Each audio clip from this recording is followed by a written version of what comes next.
Sa mga side hustlers dyan, alam ko struggle to. May extra income ka nga, pero parang hindi sa'yo napupunta. So here's Budgeting 101 para sa atin na may main job at sidelines. Tip number 1, separate your incomes. Dapat hiwalay yung main job sweldo sa sideline earnings para mas klaro kung magkano talaga yung nadadagdag. Ako, ever since naging Evolve affiliate ako, nakaseparate bank account yung kita ko doon. Ang ending, sobrang dali na ngayon i-track. Tip number 2, follow the 50-30-20 rule.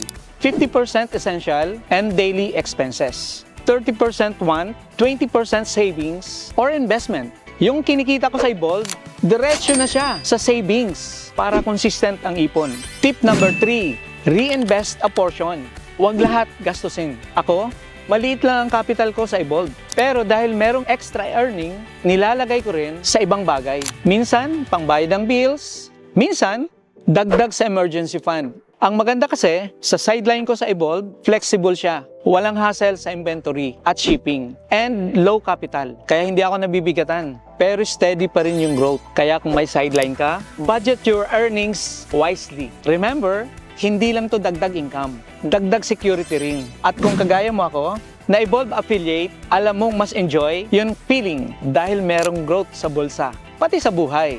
Yan ang deserve